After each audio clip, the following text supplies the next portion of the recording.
a Viking faked his own death to trick his way into Rome, sacked the city, then jumped out of his coffin fully armed. But here's the problem. That story is almost certainly fake, and the Viking it's about, Bjorn Ironside, might have been three completely different people. See, Bjorn Ironside exists in history as three separate identities. There's the real raider, documented in 9th century French chronicles. There's the legendary hero who appears in Icelandic sagas, written 400 years later. And there's the modern TV character from the show Vikings, who's a mix of both with a completely invented backstory. The historical guy's name was actually Berno. He terrorized France in the 850s, built a fortress on an island, and survived a siege by the King of France himself. Then he just disappears from history. But the Icelandic writers who lived centuries later turned him into Bjorn Ironside, son of the legendary Ragnar Lothbrok, brother to Ivar the Boneless, and eventually the first king of Sweden.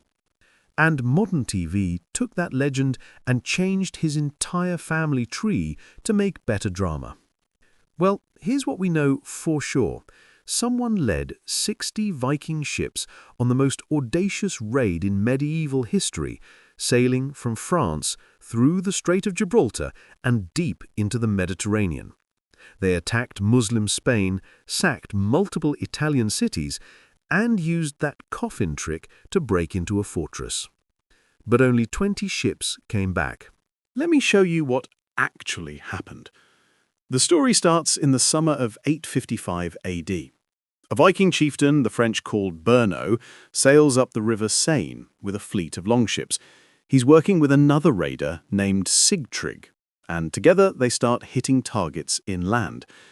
King Charles the Bald, yes, that was his actual name, tries to stop them in Champagne. The Vikings lose the battle, but they don't leave, because here's where Berno does something clever. Instead of retreating to the sea like most Viking raiders, Berno builds a fortified base on an island called Oissel, right in the middle of French territory. This isn't a camp, it's a proper fortress with defenses. He's not raiding and running anymore, he's occupying enemy land. And from this fortress, Berno launches a raid on Paris itself around New Year 856-857. He sacks one of the most important cities in the Carolingian Empire and gets away with it. Now, King Charles is furious. In July 858, he brings his entire army to Oissel and lays siege to the island. But Berno's fortress holds. The French chroniclers literally say the Vikings defended the fortification with vigor. But then something wild happens. While Charles is trying to starve out the Vikings, his own brother, Louis the German, invades his kingdom from the east. Charles has to abandon the siege to deal with his backstabbing brother. Berno wins without even finishing the fight. In fact, he wins so hard that King Charles invites him to the royal palace at Verberie, where Berno swears an oath of loyalty to the French king. He's basically saying, "I'll stop raiding you if you pay me." And then Berno disappears from history. No death recorded, no final battle, he just vanishes after 858. But before he vanishes, Berno, or someone historians think is Berno, does something absolutely insane. Around 859 AD, a fleet of over 60 Viking longships set sail from France, heading south. They're led by a chieftain named Bjorn and another famous Viking named Harstein. Their goal is to sail to the Mediterranean and raid the richest civilizations on Earth. They sail down the coast of Spain, raiding as they go. But Spain isn't easy. The Muslim Emirate of Cordoba has a professional navy because they already dealt with Viking raids 15 years earlier. The Norsemen take losses, but they push through. And then they do it. They sailed through the Strait of Gibraltar and become one of the first Viking fleets to enter the Mediterranean Sea. They raid the coast of North Africa, They hit the Balearic Islands. Then they sail north to southern France and set up a winter base in the Camargue, the marshlands of the Rhone River. From there, they raid inland throughout the winter. When spring comes, they sail east to Italy. They sack Pisa, they sack Fiesole, and then they see it, a massive walled city on the coast that they think is Rome itself. It's not. It's a city called Luni. But the Vikings don't know that, and the walls are too strong to breach by force. So they use the coffin trick. According to the chronicler William of Jumièges, Bjorn, or possibly Hastin, sources disagree, sends messengers to the bishop. They say their chieftain is dying and he's had a deathbed conversion to Christianity. All he wants is to be baptized and buried in the church. The bishop, showing Christian mercy, allows it. A small honor guard carries the coffin through the gates and into the cathedral. Then, in the middle of the funeral, Bjorn jumps out, fully armed, kills the bishop, and his men fight their way to the city gates. They throw them open. The Viking army pours in and sacks the entire city. Now, historians think this story is probably folklore, a common trope in medieval literature. But the fact that it got permanently attached to Bjorn's name tells you something. Vikings valued cunning as much as strength. But here's where the legend crashes into reality. After raiding Italy, the Vikings turn around and head home. They're loaded with treasure, but they have to sail back through the Strait of Gibraltar. And waiting for them is the Andalusian navy.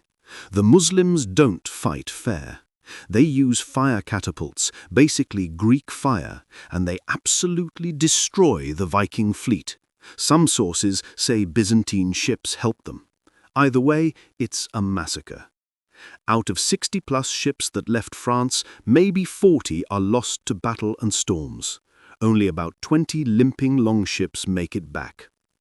The survivors are rich. They brought back gold and silk and slaves from the Mediterranean, but 2/3 of the fleet is gone.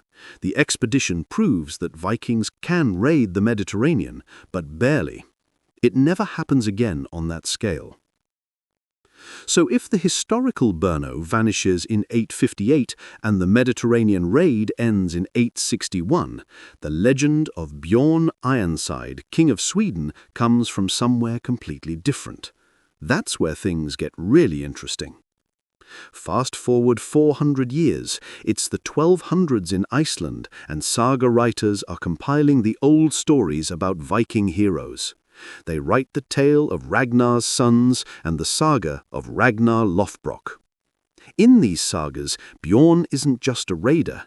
He's the son of Ragnar Lothbrok and the seeress Aslaug, who is the daughter of Sigurd the Dragon Slayer and a literal Valkyrie. He's basically Viking royalty with divine blood. He and his brothers, Ivar the Boneless, Hvitserk, and Sigurd Snake in the Eye, form the Sons of Ragnar, the most famous Viking brotherhood in legend. Together, they avenge their father's death by invading England and executing King Alla with the Blood Eagle. And after all their conquests, they return home to divide their father's kingdom. Bjorn gets Uppsala and central Sweden. He becomes the first king of Sweden and founds the House of Munster, a dynasty that supposedly ruled until 1060 AD.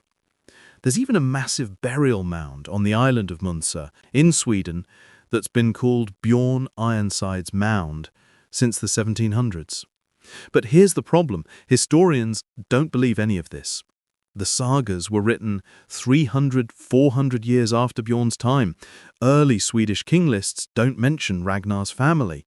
And the first Swedish king we can actually verify through multiple sources is Eric the Victorious, who ruled in the late 900s, over a century after Bjorn supposedly died. The Icelanders likely made up an entire dynasty for political reasons, because in the 1200s, the kingdoms of Scandinavia were forming centralized states. They needed origin stories. They needed legendary founders to legitimize their rule. So scribes took the historical raider Berno, added him to the family of the mythical Ragnar Lothbrok, and created a heroic foundation myth for the Swedish crown. Bjorn Ironside, the king of Sweden, probably never existed, but Bjorn Ironside the legend was carefully constructed for political reasons. And then, in 2013, the History Channel's Vikings takes the Saga version and changes it again. The biggest change is his mother.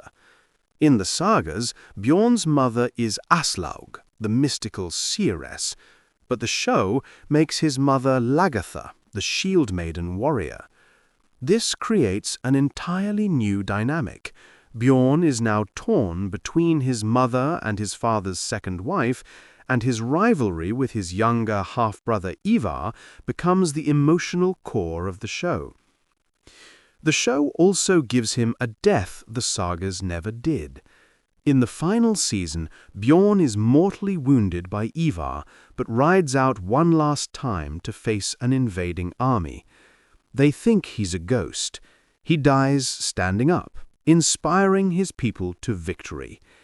It's a perfect TV ending, heroic, emotional, satisfying, but it's completely invented. The saga Bjorn just becomes king, and the story moves on. No death scene, no final battle. He probably died of old age, which, for a Viking, was actually the ultimate success. So, here's the truth about Bjorn Ironside. He's not one person. He's three. There's Berno, the real warlord who built a fortress in France and possibly raided the Mediterranean.